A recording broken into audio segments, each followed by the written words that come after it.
Wir möchten die zweite Vormittagshälfte interaktiv gestalten.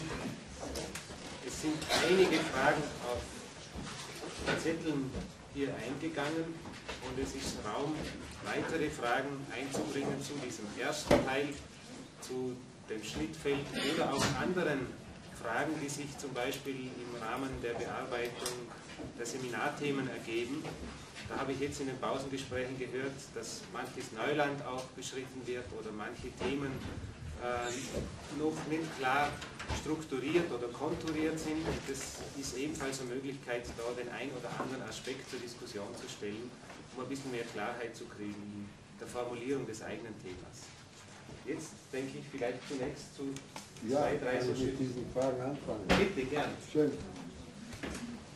Also ich nehme die Fragen nicht in der Reihenfolge, wie sie gekommen sind, sondern wie sie mir der Einfachheit halber erscheinen. Erste Frage. Fremdwörterbücher erklären Begriffe anhand anderer Begriffe und sollten für jedermann zum gleichen Ergebnis führen. Wie stehen Sie dazu?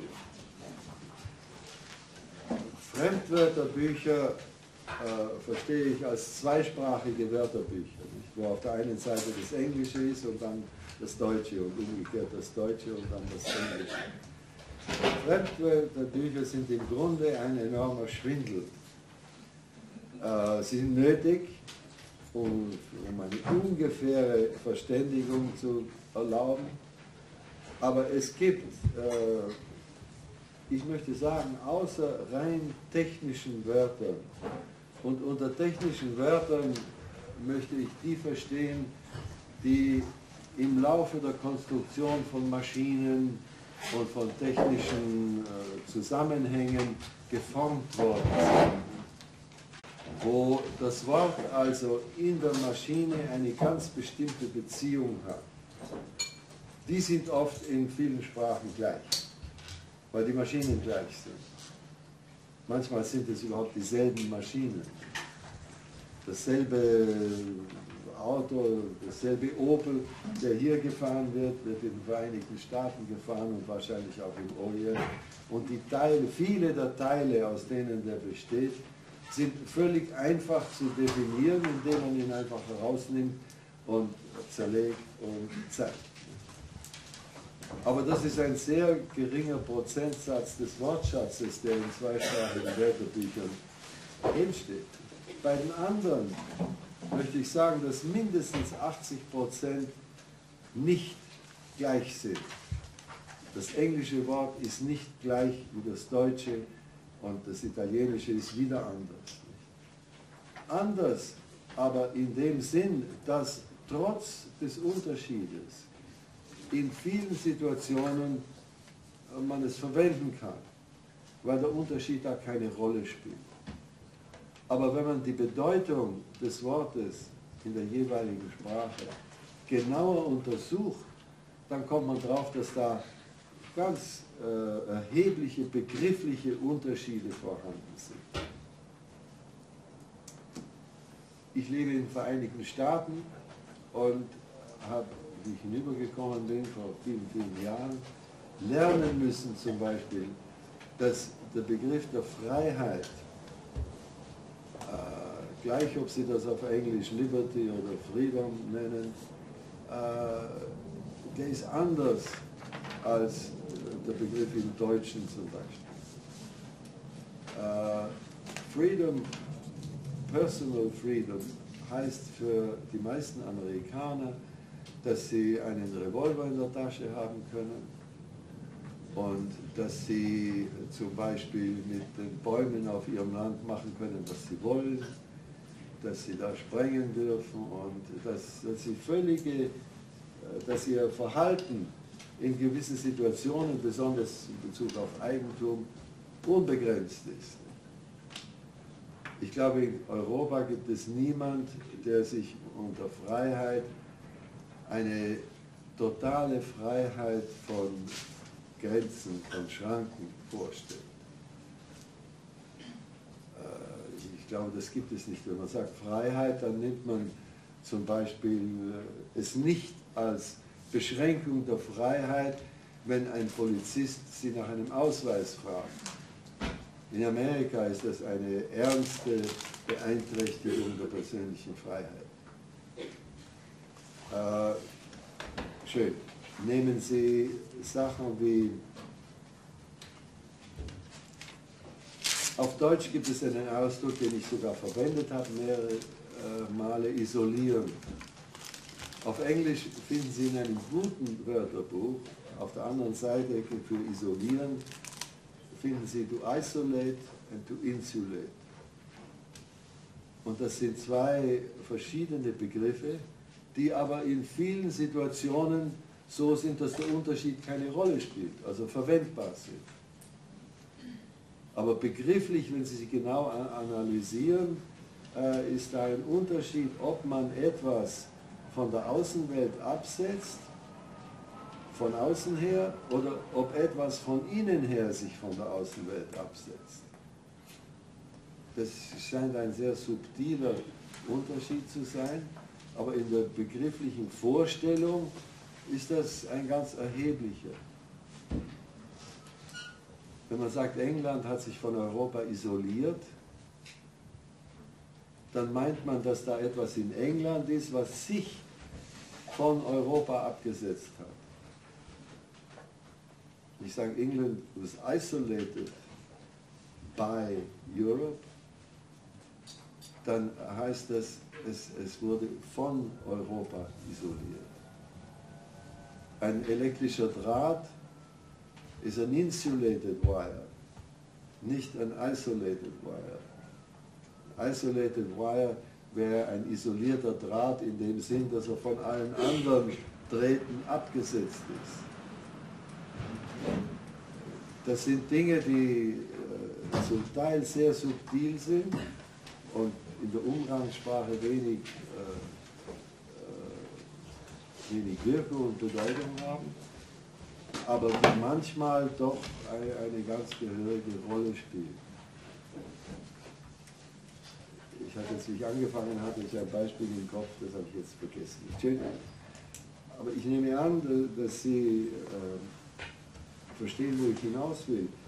Denn die Begriffe einer Sprache sind in einem ganz bestimmten Lebensraum, Erfahrungsraum geschaffen worden.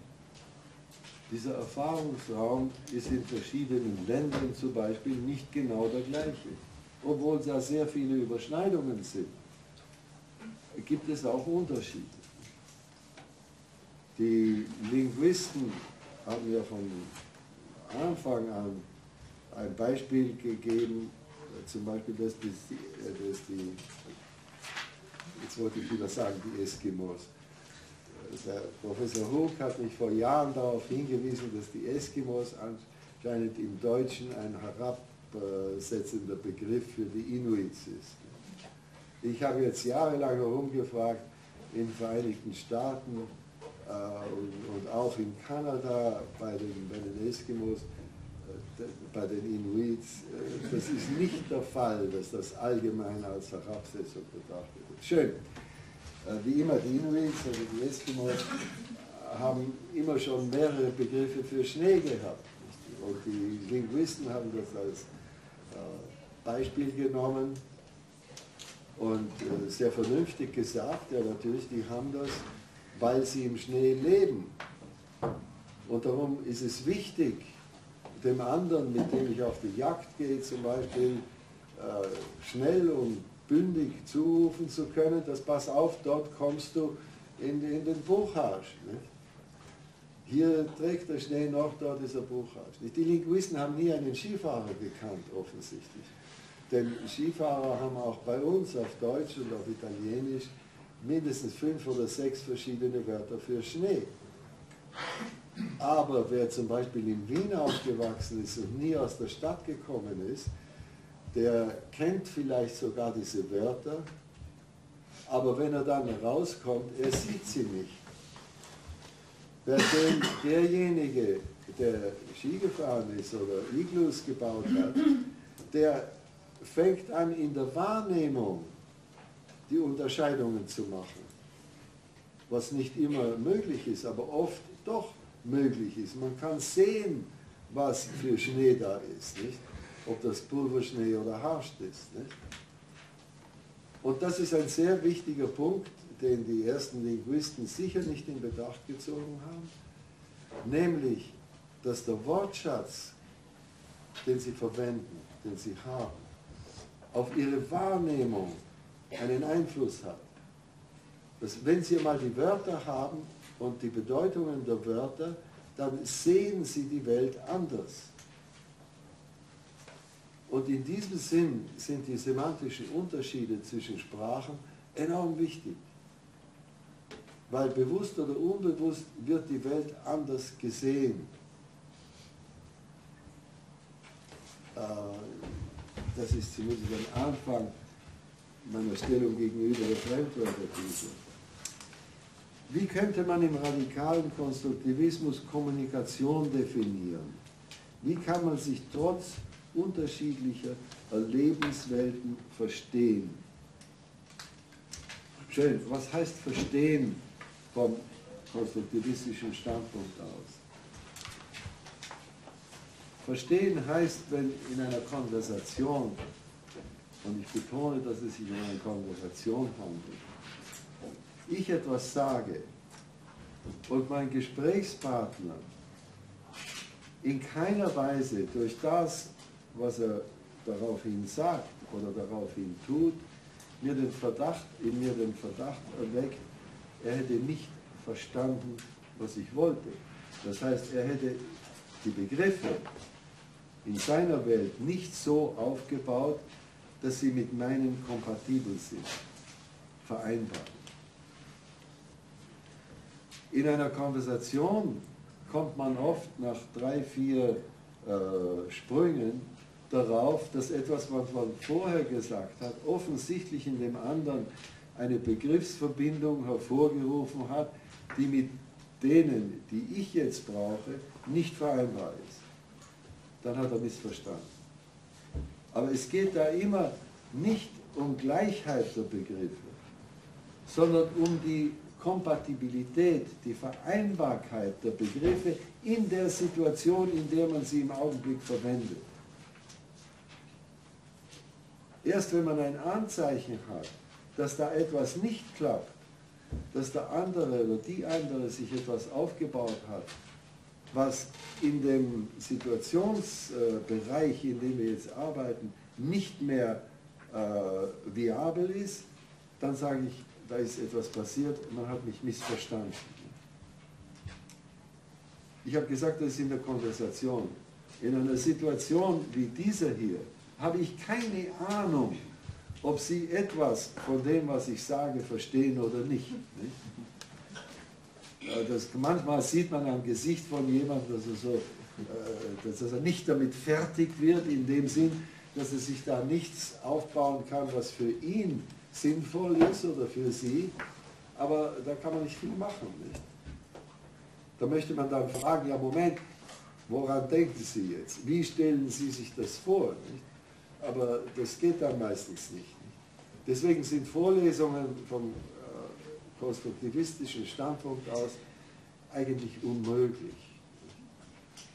Man hofft, dass die Zuhörer sich da aufgrund ihrer eigenen Interpretationen etwas aufbauen, was dann mehr oder weniger kompatibel ist mit dem, was man haben möchte.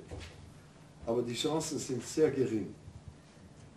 Deswegen sind Fragen sind viel wichtiger als stundenlanges Reden. Entschuldigung. Hat man im Konstruktivismus... Langsam und laut. Es hat doch eine Richtung im Konstruktivismus, die dialogische Konstruktivismus geheißen hat, oder? Wie weit hat der radikale Konstruktivismus dann, oder ist ja ganz eng mit diesem... Naja, da bin ich nicht zuständig, denn ich glaube, es sind die sozialen Konstruktivisten, die viel von der dialogischen Konstruktion sprechen. Ich kann mir unter dialogischer Konstruktion eben nur das vorstellen, dass wir uns unterhalten, zum Beispiel, was weiß ich, wir wollen diesen Berg da beschreiben und ich versuche eine Beschreibung und dann schauen Sie hinauf und sagen ja, aber, und dann sage ich ja, aber, und nach 5, 6, vielleicht ein Dutzend hin und her dieser Art kommen wir zu einer Einigung und das heißt, dass Sie sich eine Begriffsbeschreibung zurechtgelegt haben, die Sie in Wörtern ausdrücken und die Wörter für mich eine Begriffsbeschreibung erlauben, die passt. Das ist aber immer nur Kompatibilität. Reden wir eine halbe Stunde lang weiter, dann kommen wir drauf, dass da Unterschiede sind. Aber wie Sie vorhin erklärt haben, wie das Kind zu Begriffen kommt, das wäre ja nach meinem Verständnis im Dialog, dass im Austausch mit der Umwelt, mit der Mutter, kommt das Kind zu dem Begriff von Stuhl oder von Tisch oder was auch immer, indem es seine Begrifflichkeit mit dem abgleicht, was die Mutter sagt, also assimiliert. Ja, ich habe glaube ich gesagt, es ist in der Interaktion. Ja. Nicht?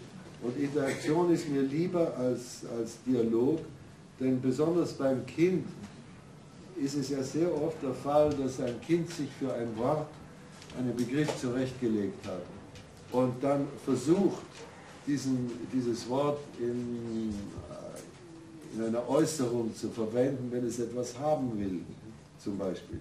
Und es funktioniert nicht.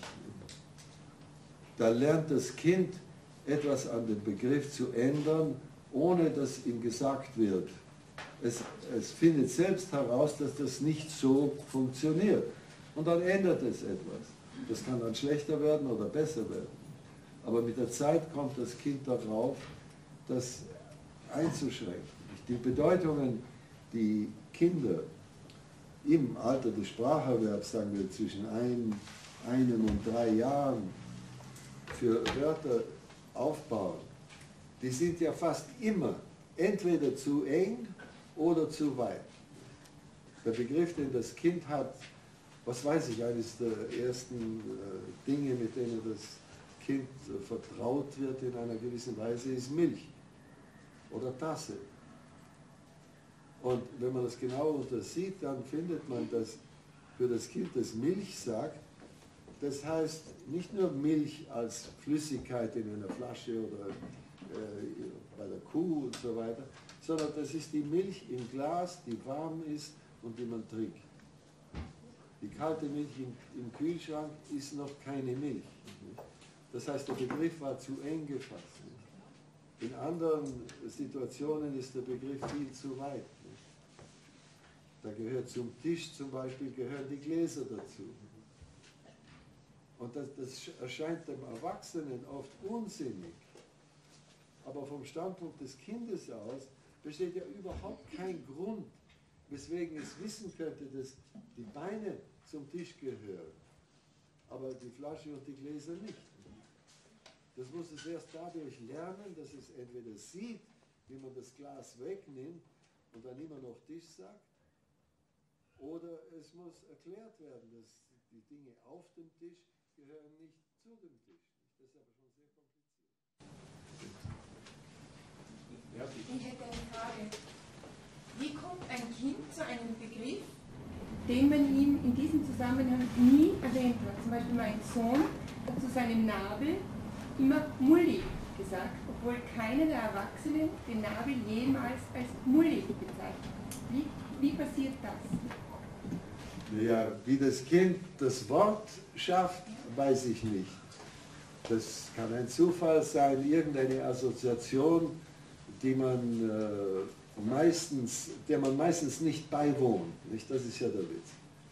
Dass er den Nabel isoliert hat als Ding, das einen Namen braucht, nicht? Ja, das ist die Beobachtung. Nicht? Und da hat er mit dem Finger herumgefühlt und dann hat er gefunden, dann bleibt man stecken oder was. Das ist also ein Ort, nicht? Der kann einen Namen haben. Aber wir haben das sicher immer als Nabel bezeichnet. Ja, weil er mit ihnen darüber etwas kommunizieren wollte. Nicht? Und das ist ja auch, warum reden wir? Nicht? das ist im Grunde sehr mysteriös. Ich habe ja einige Jahre mit Kommunikation mit Schimpansen gearbeitet und das ist hochinteressant. Die Schimpansen meiner Ansicht nach können ohne weiteres eine Sprache handhaben. Ich habe gar keinen Zweifel, dass sie Vorstellungen haben und also eine Art Begriffe mit Wörtern verbinden können. Andererseits überleben die Schimpansen in sehr gut organisierten Gruppen in Afrika und im Fernen Osten, ohne je eine Sprache gebraucht zu haben. So scheint es zumindest. Nicht? Nun, man muss da vorsichtig sein, weil wenn wir Sprache sagen, dann, oder nach Sprache suchen bei den Schimpansen, dann suchen wir nach Elementen, die ähnlich sind wie unsere Sprache. Und das muss ja gar nicht so sein. Nicht?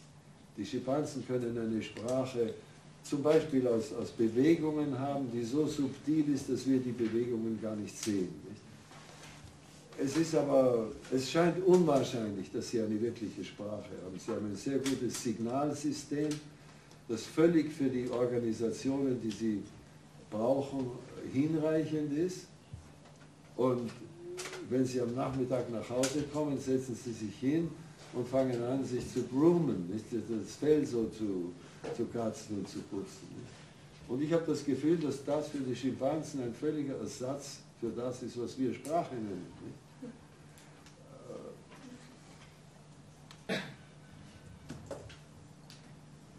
Ich weiß nicht, ob das Ihre Frage beantwortet. Darf ich noch zur Sprachentwicklung noch was fragen?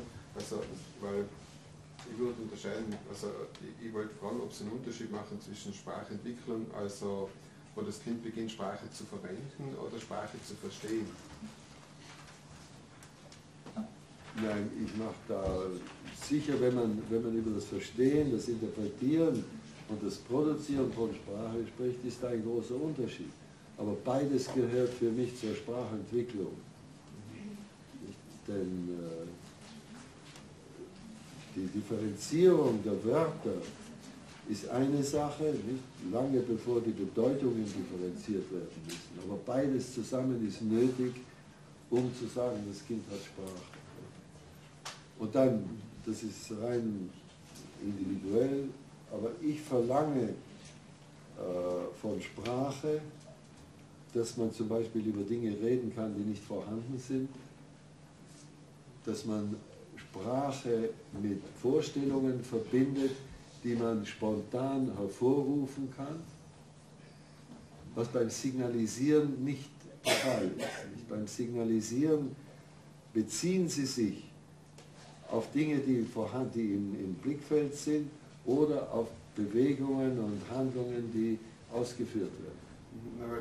Sie haben vorhin genannt den Zeitraum ist auf 1 bis 3 Jahren und ich habe aber erlebt beim Kind, also das war ein halbes Jahr alt und wenn man gefragt hat, wo ist der Ball, dann hat es geschaut und wenn der Ball nicht da war, hat es ihn gesucht. Also ein halbes Jahr? Ein halbes Jahr. Ja. Also das wird für mich aus, das Kind muss eine Vorstellung haben von dem, was ich als Ball bezeichnet habe. Weil der war ja nicht da, wir haben also über was gesprochen, was nicht da war. Ja. Aber es kann also nicht den Ball sagen oder überhaupt nicht ausdrücken, was es meint, wenn es selber den Ball sucht. Ich glaube Ihnen das gerne. Nicht? Das war Ihr Kind, ich glaube das gerne.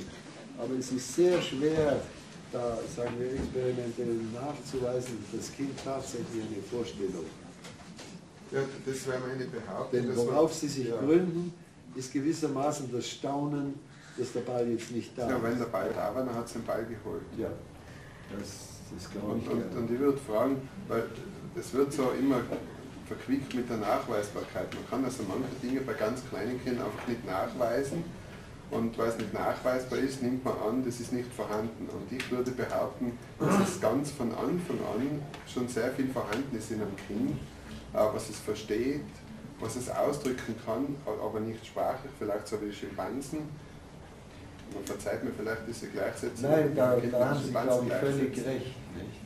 Nur ist die Sache die, dass ich verlange, dass für die Sprache oder um das Vorhandensein von Sprache zu behaupten, ist es notwendig, dass die Vorstellungen spontan hervorgerufen werden können. In dem Moment, wo Sie Ball sagen und das Kind dieses Wort schon öfters gehört hat, kommt in dem Kind eine Vorstellung vor.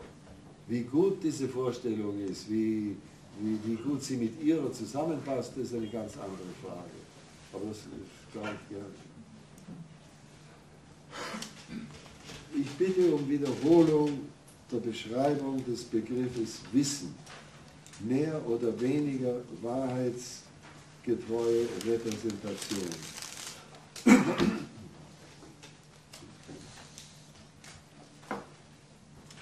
Schön, von konstruktivistischem Standpunkt aus ist das Wissen nie eine Repräsentation, wenn Repräsentation bedeuten soll, dass es etwas repräsentiert, was außerhalb der Erlebenswelt des Subjekts liegt, ob es erlebt wird oder nicht.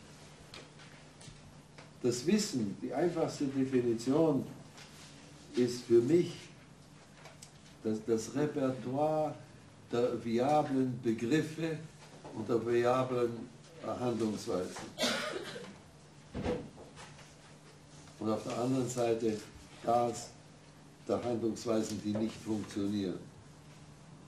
Es ist so das, was man aus der eigenen Erfahrung als mehr oder weniger wiederholbar isoliert hat. Das ist aber immer in der eigenen Erlebenswelt, besteht aus eigenen Erlebnissen und nie aus, sagen wir, Dingen an sich, die irgendwo außerhalb für sich existieren. Das Wort Repräsentation auf Deutsch ist ebenso unsinnig in diesem Zusammenhang wie auf Englisch Representation. Und deswegen hat Piaget schon an einigen wenigen Stellen, und ich versuche das konsequent zu machen, von Präsentation zu sprechen, wenn es sich darum handelt, eine Vorstellung, die man bereits aufgebaut hat, wieder hervorzurufen. Oder eine Erinnerung an etwas, was man erlebt hat, als Erlebnis wieder hervorzurufen. Deswegen mache ich den Bindestrich, um das Re oder das Re auf Englisch zu betonen, dass es eine Wiederholung ist. Und zwar eine Wiederholung von einem Erlebnis, nicht eine Abbildung, in dem Sinn, in dem man von der Reproduktion von einem Bild von Matisse oder so etwas spricht. Nicht? Das scheint mir sehr wichtig. Und das Wissen möchte ich ganz scharf unterscheiden von dem, was ich Weisheit nennen möchte. Was metaphysisch sein kann oder oft metaphysisch ist und nicht ausschließlich auf rationaler Grundlage aufgebaut worden ist. Und damit komme ich zu der letzten Frage, die ich hier habe. Frage zum Wissen im radikalen Konstruktivismus. Der RK geht davon aus, dass Wissen aufgebaut wird wie Sprache. Carl Gustav Jung definiert ein kollektives Unbewusstes, welches das gesamte Wissen unserer Zeit beinhaltet. Ähnliche Beschreibungen findet man auch bei Schamanen, zum Beispiel Weltenbaum. Angenommen, ein Buddhist oder ein anderer Bewusstseinsforscher erreicht den Zugang zu diesem kollektiven Unbewussten und kann auf einmal die Funktionsweise eines Kernreaktors erklären, obwohl er abseits unserer Zivilisation in Tibet aufgewachsen ist und lebt. Das heißt, er verfügt nun über Wissen, das er nicht selber aufgebaut, konstruiert hat. Ist so ein kollektives Unbewusstsein im radikalen Konstruktivismus denkbar? Schön, da fange ich am Schluss an. Das heißt, er verfügt nun über Wissen, das er nicht selber aufgebaut hat. Wie ist dieses Wissen zu ihm gekommen? Auch wenn er einen Zugang zu etwas, was kollektives, Unbewusstes genannt wird, hat, wie ist dieser Zugang? Das kollektive Unbewusste, das ist da irgendwo draußen. Das Wissen oder die Weisheit, die er sich daraus schöpft, wie kommt die zu ihm? Das muss doch irgendwo auch wieder eine Konstruktion sein, die bedeutet, dass er sich etwas, was er da wahrnimmt, auf irgendeine Weise, die übersinnlich ist, wenn Sie wollen, aber er muss es dann in seinen eigenen Elementen aufbauen. Das kommt doch nicht zu ihm, so wie dieses Sodawasser zu mir gekommen ist. Das spritzt ihn doch nicht irgendwie an und er nimmt diese Tropfen auf und dann hat er sie. Das ist die logische, sagen wir, Grundfrage, auf der meiner Ansicht nach oder wegen der meiner Ansicht nach der Konstruktivismus eine gewisse Berechtigung hat. Denn wie immer Sie sich den Vorgang des Erkennens vorstellen, es ist immer ein Vorgang, in dem am Ende innen etwas ist, was vorher außen gewesen ist. Und einfach anzunehmen, dass das möglich ist und dass das geschieht, ohne mir zu sagen, wie das vor sich geht, das scheint mir etwas seicht.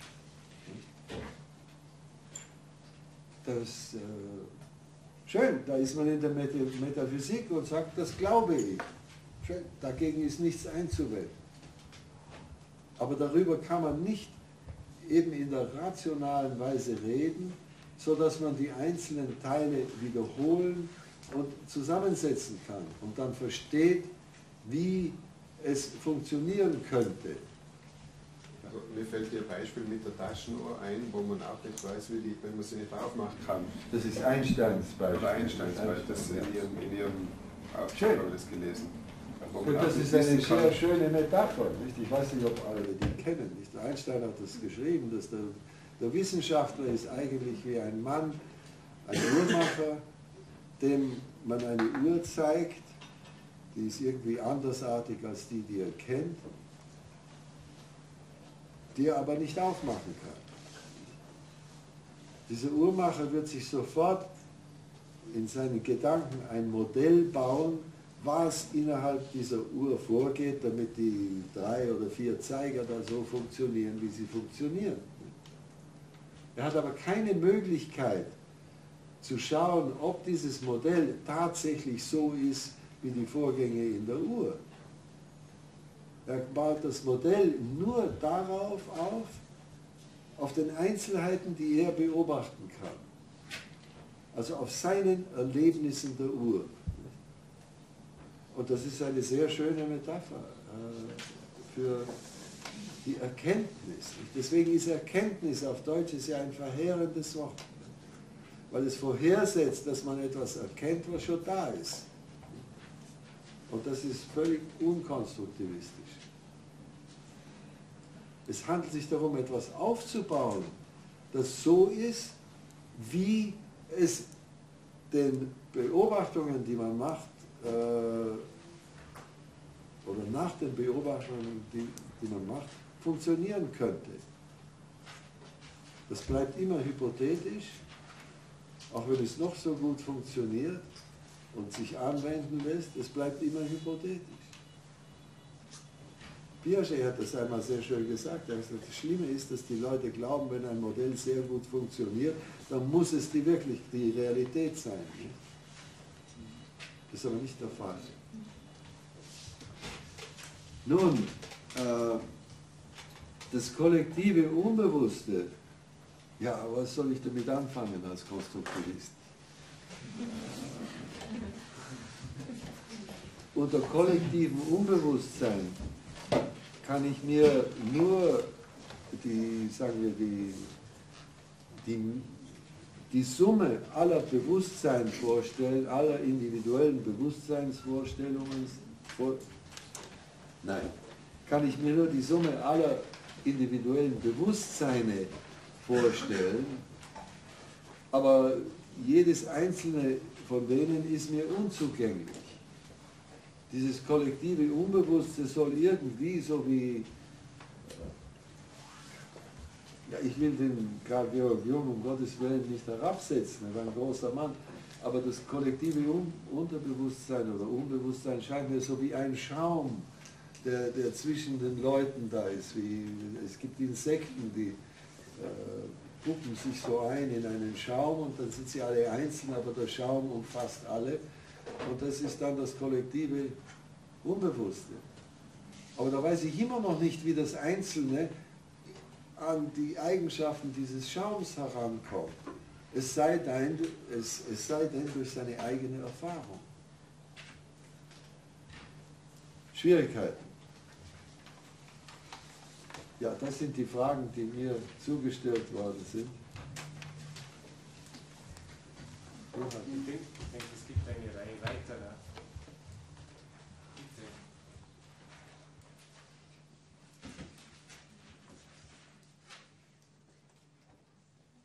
Ja.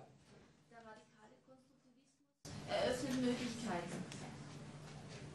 Und die konventionelle Denkweise mit der Realität, wo es eine Wahrheit gibt, beschränkt die Möglichkeiten ein. Auf eben eine Wahrheit. Ist der Konstruktivismus nicht etwas, was Angst machen kann, weil er die Freiheit eröffnet, wählen zu müssen? Keine Frage. Das ist sicher so. Viele Leute, glaube ich, alle haben am Anfang eine enorme Angst vor dieser, was als Unsicherheit empfunden wird. Wenn man nicht weiß, wie es eigentlich ist oder herausfinden kann, wie es eigentlich ist, dann schwimmt man immer so im Ungewissen eben. Aber meiner Ansicht nach ist das genau das, woran man sich gewöhnen muss. Wenn man einmal eingesehen hat, dass aus rein logischen Gründen es ausgeschlossen ist, dass wir die Welt so sehen, wie sie an sich ist, weil wir eben unsere eigenen Sinnesorgane haben und weil wir eben unsere eigenen Begriffe aufgebaut haben, sehen wir die Welt immer nur durch diese Sinnesorgane und durch unsere Begriffe. Also auch in diesem Sinn, dass man die Welt sieht oder anschauen kann, ist es nicht möglich, objektiv zu sein. Nun schien es mir vor Jahren schon eben viel vernünftiger anzunehmen, dass das Wissen überhaupt kein Bild der Welt sein soll, sondern ein Bild unserer Erfahrungen. Und da hat man Angst, wenn man in Situationen kommt, wo man noch keine Verhaltensmaßregeln hat, sich aufgebaut hat. Aber wenn man mal ein gewisses, sozusagen ein Territorium sich geschaffen hat von viablen Begriffen und viablen Verbindungen und Verhältnissen und Handlungen, dann kann man sich ja immer wieder dorthin zurückziehen oder versuchen zumindest, sich dort zurückzuziehen. Die Schwierigkeit, die grundlegende Schwierigkeit, glaube ich, liegt darin, dass ein Kind, das in dieser Welt aufwacht, nicht, hat ja zunächst noch überhaupt keinen Unterschied gemacht zwischen sich selbst und der Außenwelt. Das Erleben des Kindes ist, soweit man das überhaupt erfassen kann, ist völlig amorph. Es geschehen Wahrnehmungen, es geschehen Gefühle, es ist ein Erlebensfluss. Und allmählich in diesem Erlebensfluss werden Regelmäßigkeiten festgestellt, Wiederholungen. Und aufgrund dieser Wiederholungen ist es dann möglich, gewisse Wahrnehmungen und Erfahrungen abzusetzen als Außen. dass das Kind, zum Beispiel, es fuchtelt mit den Händen herum und es haut sich aufs Knie mit der Hand. Dieser Kontakt mit dem Knie ist ein zweifacher Kontakt im Erleben des Kindes. Das sind die sensorischen Signale aus der Hand oder den Fingern und das sind die sensorischen Signale aus dem Knie. Und die kommen zusammen, die sind mehr oder weniger gleichzeitig und das ist wiederholbar. Wenn das Kind an den Bettrand stößt, ist das etwas ganz anderes. Da sind die sensorischen Signale nur aus der Hand da. Und das ist ein sehr krasser Unterschied und der führt früher oder später dazu, den Tisch als Außen zu betrachten und das Knie aber als Teil von mir.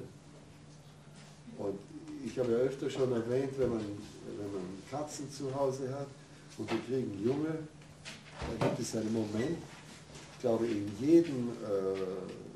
jeder jungen Generation, wo die miteinander zu spielen anfangen und die jagen sich und dann auf einmal macht eines der Kätzchen, weil es sich in den eigenen Schwanz gebissen hat. Und dann lernt es, der eigene Schwanz, das ist etwas ganz anderes als die Schwänze meiner Studiengenossen. Und das ist gewissermaßen der Anfang des Selbstbegriffs. Nicht? Das bin ich. Da muss ich aufpassen. Nicht? Den behandle ich ganz anders als die anderen. Und in diesem Sinn, ja, noch etwas. Der Aufbau von Regelmäßigkeiten ist ja das, woraus das Kind sich seine Erlebenswelt aufbaut. Und Kinder sind sehr verstört, wenn Regelmäßigkeiten, die sie sich aufgebaut haben, dann auf einmal nicht mehr funktionieren. Kinder wollen keine zweideutigen Wörter haben. Die Wörter sollen eindeutig sein und immer das Gleiche bedeuten. Und sie wollen eine Regelmäßigkeit haben, die den Erwachsenen oft langweilig wird. Nicht? Wenn man einem Kind eine Geschichte vorliest, dann sagt es am nächsten Abend, lies mir das wieder vor. Nicht schön, man liest es noch einmal vor. Das Kind will die Geschichte 15, 20 Mal, 100 Mal vorgelesen haben. Es kann sie schon auswendig, aber sie soll sie immer wieder vorlesen. Wozu ist das? Das ist, um die Regelmäßigkeit zu einer Gesetzmäßigkeit zu machen. Eine Regelmäßigkeit, auf die man sich unter allen Umständen verlassen kann. Denn darum geht es ja. Wir bauen die Regelmäßigkeiten, um uns darauf verlassen zu können. Und es scheint mir gar nicht weit hergeholt, dass aus diesem sich verlassen können der Wunsch nach einer einzigartigen Welt, die so ist, wie man sie erlebt hat, herauskommt. Man will nicht die Unsicherheit beibehalten. Man will eine Welt haben, die eben so ist und so bleibt. Aber ich glaube, dass man im Großen und Ganzen viel besser dran ist in diesem Leben, wenn man sich daran gewöhnt hat, dass nichts so ist und so bleibt. Dass alles sich ändern kann und dass man die Änderung, die angenehm oder unangenehm sein kann, aber man muss sie hinnehmen. Man muss sich daran gewöhnen.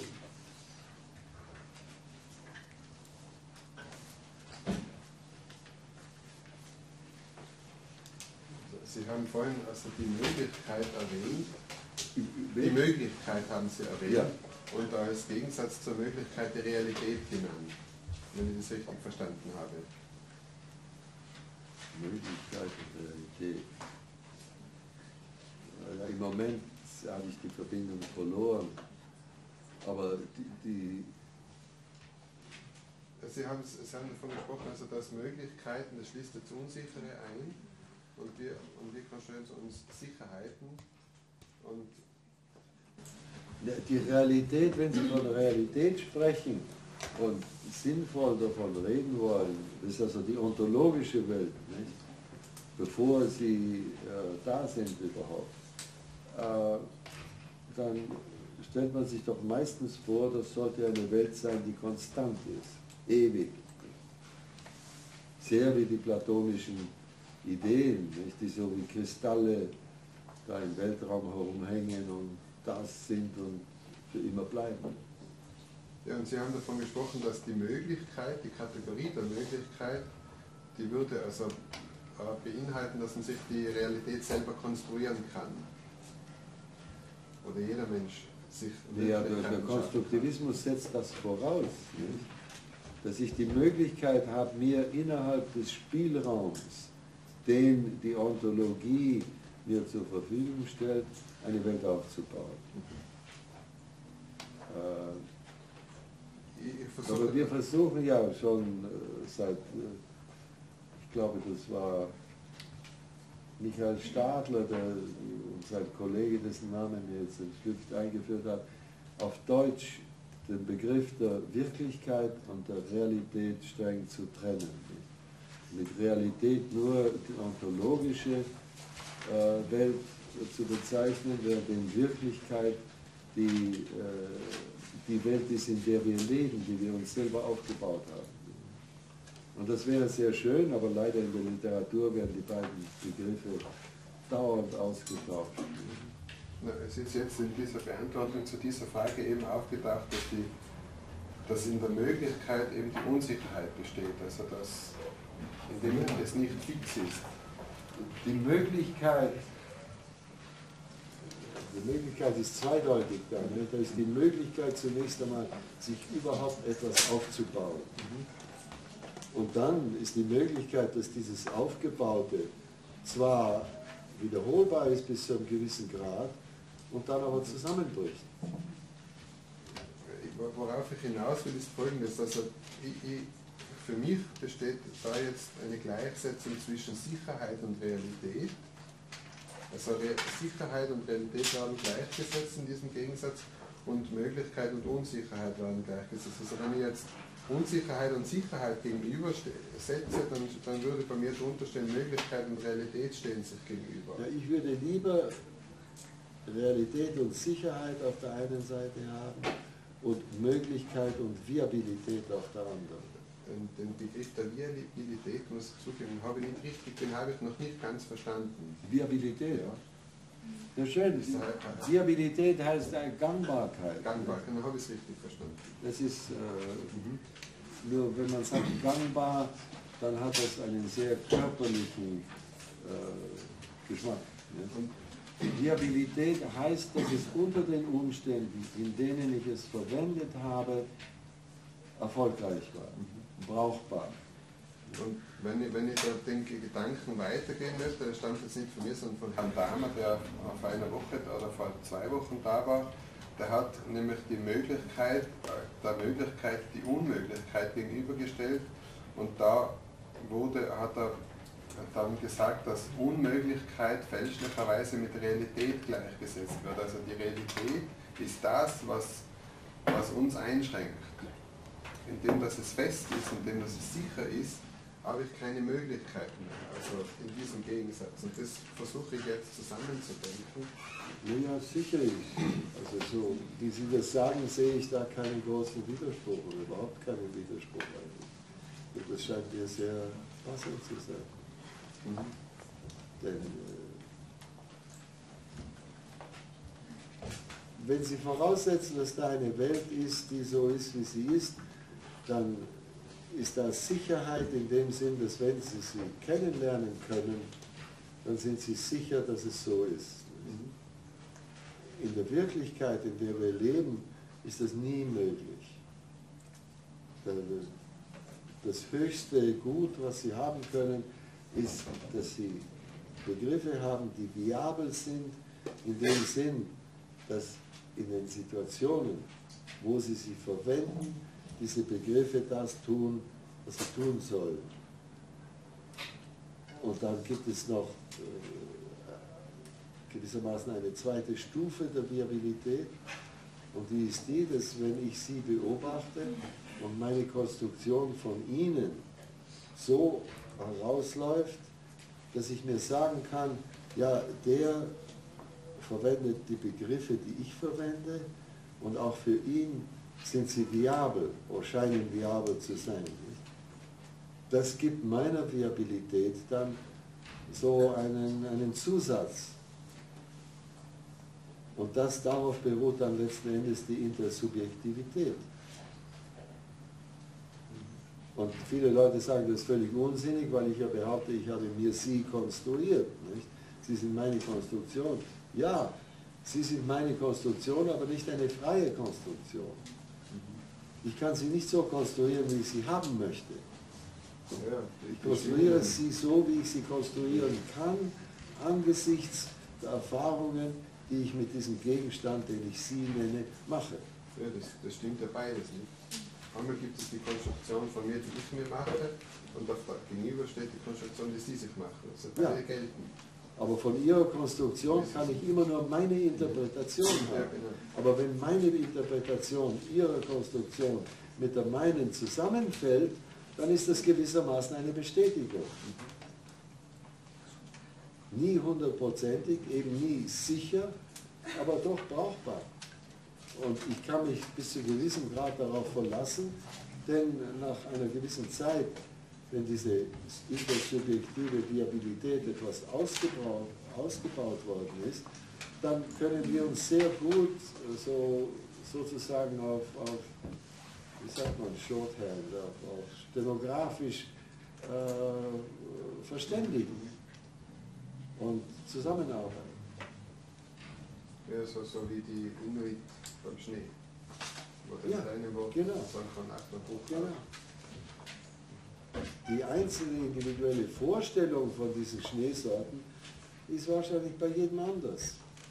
Aber nicht so anders, dass sie in den Situationen, wo die Unterschiede eine Rolle spielen, nicht funktioniert.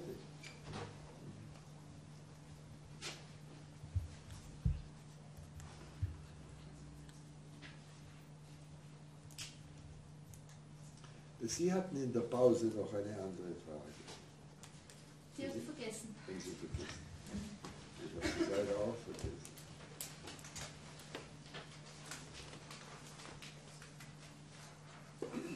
Ja, diese, worüber wir gerade gesprochen haben, diese Sicherheit und diese Unsicherheit in der Verständigung, die ist meiner Ansicht nach enorm wichtig im Zusammenleben mit anderen Menschen. Denn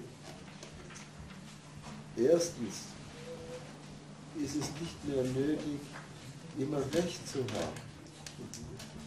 Es wäre ganz unsinnig, sich vorzustellen, dass ich immer die richtige Ansicht habe. Und wenn man anfängt mit der Überzeugung, dass es andere Ansichten gibt, die zum Teil schlechter und zum Teil besser sind als meine, dann wird man sich nicht mehr fürchterlich aufregen, wenn man Leute trifft, die die Dinge ganz anders sehen. Das ist ein großer Vorteil. Und besonders im, sagen wir, im intimeren Zusammenleben mit einem Lebensgefährten ist es doch enorm wichtig, meiner Ansicht nach, sich zu sagen, dieser Lebensgefährte, den ich da habe, den kenne ich nur insoweit, wie ich ihn mir konstruiert habe. Also lebe ich mit meiner Konstruktion dieser Person. Und wenn diese Person nun etwas macht, was mit meiner Konstruktion nicht übereinstimmt, dann muss ich mich fragen, ja, ist das etwas, was ich übersehen habe? Oder ist das eine neue Entwicklung? Und kann ich mit dieser neuen Entwicklung leben, wenn es das ist? Aber das ist eine ganz andere Einstellung, als den anderen anzuschreien und zu sagen, so warst du noch nie. Du hast dich noch nie so benommen. Ne? Also von Konstruktion gefällt mir jetzt von dem Theoriegebäude, das jetzt Theoriegebäude, also wenn Sie sagen, das ist meine Konstruktion von dem anderen Menschen, das ist dasselbe, wo die Psychoanalyse sagt, ich projiziere was auf den anderen. Das ist eigentlich, wenn ich Probleme mit einem anderen Menschen habe, dass ich meine Probleme auf ihn projiziere. Also, weil meine Konstruktion von ihm falsch ist, deshalb bin ich enttäuscht. Ja. Und das könnte man meiner Meinung nach gleichsetzen. Ja. was man das alle Psychanalyse. Sicher, aber solange Sie sich darüber bewusst sind, dass das Ihre Projektion ist, fein, dann können Sie sie auch ändern. Ja, Denn was man selber aufbaut und selber projiziert, lässt sich immer ändern. Ja, da kann ich mich selber wieder verabschieden von dem. Das können Sie auch. Aber das Schlimme ist, wenn Leute sagen, ich bin halt so. Denn damit sind sie am Ende. Da können sie sich eigentlich ins Grab legen. Jedes Mal, wenn man das sagt, muss man sich sagen, jetzt bin ich tot. Ja, ja. Denn der Heinz von Förster hat das ja besser und schöner gesagt. Da gibt es ein ganz schönes Stück von Max Frisch, das heißt Triptychon, wo er auf der Bühne Lebende und Tote gleichzeitig auf der Bühne erscheinen. Ja. Und der Unterschied zwischen den Toten und den Lebenden ist der, dass die Toten nur von der Vergangenheit sprechen können und nichts mehr daran verändern können und die Lebenden noch was verändern können. Und das wird genau das, was Sie jetzt gesagt haben. Das ist für mich, ist es im Lesen von diesem Bühnenstück von Max Frisch total herausgekommen. Der Konstruktivismus ist ja um Gottes Willen nichts Neues. Nicht besonders in der Literatur gibt es doch herrliche konstruktivistische Sachen. Ne? Max Frisch, Pirandello und eine ganze Reihe von Schriftstellern, die genau diesen Gesichtspunkt ausgearbeitet haben in ihren Romanen oder Theaterstücken und so weiter. Und weiter, es gibt immer wieder Beispiele auch in der Geschichte der Philosophie von Leuten, die in diese Richtung gegangen sind. Aber sie haben wenig Einfluss gehabt auf den Hauptstrom. Und auch heute, der Konstruktivismus, er war ein paar Jahre lang so eine Mode, aber ich glaube nicht, dass er sich als allgemeine Einstellung durchsetzen wird. Es ist zu schwierig, gegen die Tradition anzukommen. Ich würde sagen, dass das Größte, was den Konstruktivismus am meisten hindert, sich durchzusetzen, ist, dass sie sagen, sie wollen nicht Recht haben. Natürlich. Das ist eigentlich der große Damit schließt Fehler. man sich aus der Philosophendiskussion eigentlich schon aus. Und das ist den anderen, denen erscheint das als so eine Unanständigkeit, nicht das zu sagen. Das ist nicht irgendwie nicht. Oder wenn man sagt, es ist nur eine Denkweise und es will keine Beschreibung der Welt sein, nicht? Das macht die Leute sehr ärgerlich. Ja, ich sehe ein Zweifaches, weil wenn ich behaupte, ich habe nicht recht, dann behaupte ich ja auch etwas. Das ist das Gleiche, wie die Surrealisten behauptet haben, es gibt keine Regel, was ja auch schon wieder eine Regel ist. Also nein, ich glaube, Sie haben das etwas verdreht, nicht? Denn ich behaupte nicht, dass ich nicht recht habe. Ich sage nur, ich muss nicht recht haben. Es gibt andere Möglichkeiten. Das Recht haben an und für sich, wenn man darunter versteht, dass das Problem nur eine einzige Lösung hat, das ist Unsinn. Ich würde mich sogar versteigen und sagen, ich glaube nicht, dass es irgendein Problem gibt, das nur eine Lösung hat. da stimme ich voll zu. Es gibt immer andere, auch wenn man im Moment nur eine kennt und sich keine andere vorstellen kann, aber es gibt sicher mehrere. Das schönste moderne Beispiel ist das dritte Theorem von Fermat, nicht, wo ein Engländer hat die Lösung jetzt gefunden, aber die Lösung ist so, dass man mit Sicherheit sagen kann, Fermat hätte die nicht machen können, weil da gewisse Entwicklungen der Mathematik noch nicht stattgefunden haben. Und dennoch behauptet Fermat, dass er eine Lösung gehabt hat. Es gibt also auch da, meiner Ansicht nach, sehr wahrscheinlich zwei und vielleicht sogar mehr Lösungen.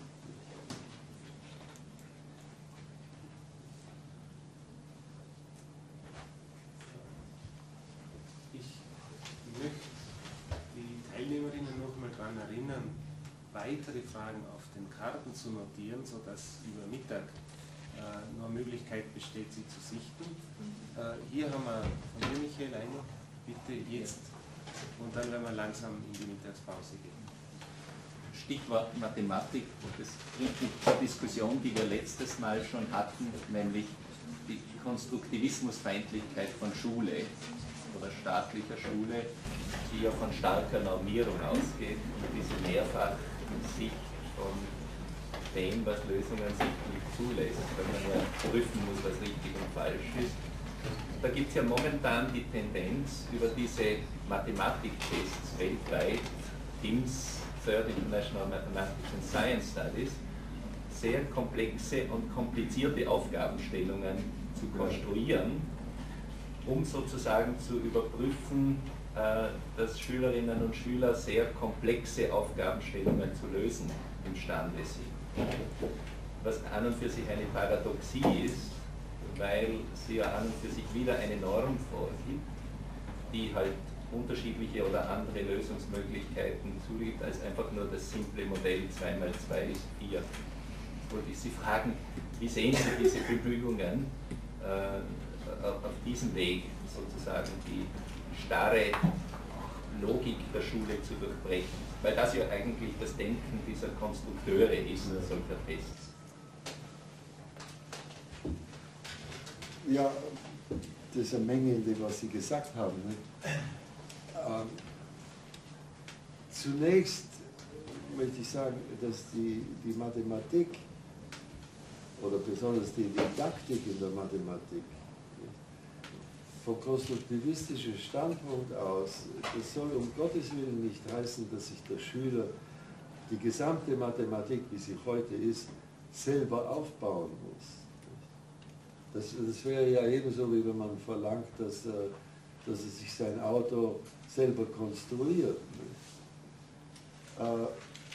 Das Wichtige scheint mir, und ich muss sagen, ich habe fast ausschließlich mit Volksschulkindern gearbeitet und über Arithmetik eigentlich in der Volksschule. Das Wichtigste ist, dass man den Kindern am Anfang Gelegenheit gibt, gewissermaßen mit den Zahlen zu spielen und mit dem Zählen zu spielen, so dass sie Möglichkeiten haben, selber darauf zu kommen, dass innerhalb dieses Zahlspiels gewisse Dinge sicher sind und andere Dinge unmöglich. Und das können Kinder sehr gut selbst zwischen, sagen wir, dem 6. und dem 8. Lebensjahr entdecken. Und wenn sie diese Entdeckung gemacht haben, dann ist es gar nicht mehr schwer, sie weiterzuführen, sodass sie in die viel abstrakteren Sicherheiten und Unmöglichkeiten der Mathematik hineingeführt werden können. Aber, also das ist meine persönliche Ansicht, eine der wichtigsten Sachen ist, dass man den Kindern so früh wie möglich klar macht, dass die Mathematik etwas ist, was im Kopf vorgeht und nicht mit den Pokerchips oder dem Lineal und dem Bleistift. Das sind alles nur Hilfsmittel, um etwas im Kopf vorgehen zu lassen. Und ich glaube, dass die Mathematiklehrer da ziemlich viel sündigen in der Richtung. Weil sie Angst haben, dem Kind zu sagen, das ist etwas Abstraktes. Weil sie irgendwo die Idee haben, dass die Abstraktion nicht möglich sei. Die Abstraktion bis zu einem gewissen Grad ist sehr gut möglich. Mit 8, 9, 10 Jahren sind schon ganz abstrakte Dinge kommen vor. Nicht auf dem Abstraktionsniveau, was später entsteht und für die Mathematik nötig ist, aber abstrakt genug, um einen Unterschied zwischen dem Abstrakten und dem Nicht-Abstrakten, dem Sensomotorischen zu machen. Und dieser Unterschied ist enorm wichtig. Ich habe das öfters erzählt, vielleicht auch schon hier in Innsbruck, aber ich kann mich gut erinnern, wie bei uns in der Schule der Lehrer eines Tages gesagt hat, ja, jetzt fangen wir mit der Geometrie an. Und dann ist er an die Tafel gegangen und ja, es ist lustig, brauche ich nicht, und hat mit der Kreide kleinen Fleck gemacht, hat sich umgedreht und hat gesagt, das ist ein Punkt. Nicht? Dann hat er den Fleck nochmal angeschaut und hat gesagt, ja, das ist eigentlich kein Punkt, weil ein Punkt hat keine Ausdehnung. Da ist er weitergegangen. Nicht? Und da saß man, und wenn man sich für Mathematik schon irgendwie interessiert hat, und lag dann am Abend im Bett und fragte sich, ja, was ist ein Punkt, der keine Ausdehnung hat?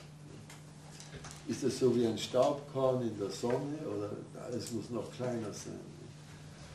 Und so kam man in diese verheerende Schiene, wo man sich sagt, das Nichts kommt aus dem noch kleineren.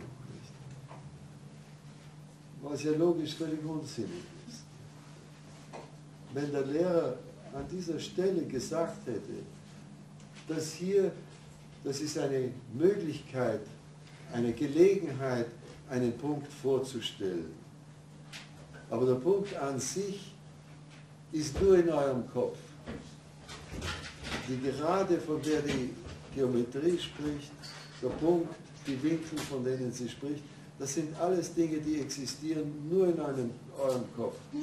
Die Dreiecke, die ihr habt, die sind alle nach einer gewissen Skala ungenau. Das sind nicht geometrische Dreiecke. Die Linie, die ihr mit dem Bleistift zieht, das ist nicht eine geometrische Linie. Warum? Man braucht sich nur mit dem Vergrößerungsglas anzuschauen und dann ist es so dick. Nicht? Das ist keine Linie mehr, eindimensional. Nicht?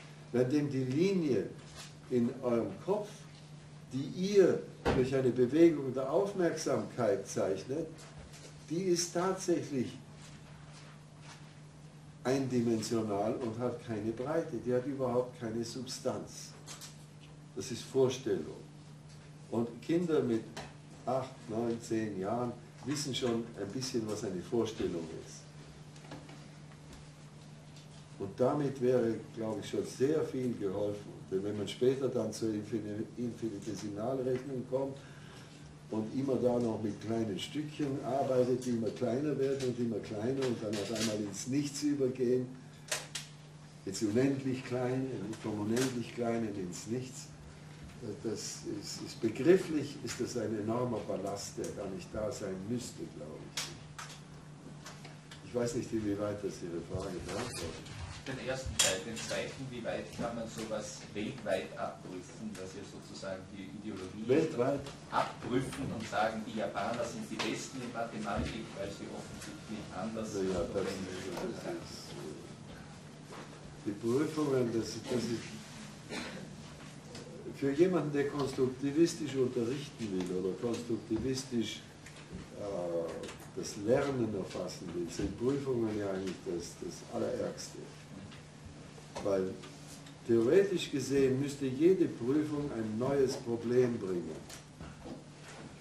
Und die Prüfung besteht darin, dass man sich anschaut, wie der Kandidat dieses Problem angeht. Ob er es löst oder nicht, ist relativ unwichtig. Aber wie er es angeht, darin zeigt er, ob er etwas gelernt hat oder nicht. Und das ist ja dann auch, das hätte ich vorher sagen können beim Mathematikunterricht, das ist ja dann auch die Rolle des Lehrers, dass er den Schülern Richtung geben kann, in der sie ihre Begriffe aufbauen sollen.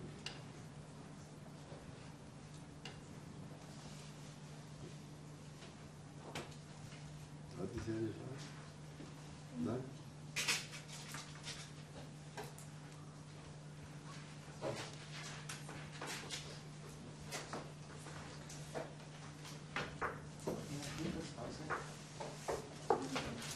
Jetzt bist du einverstanden, die Mittagspause bis 14 Uhr.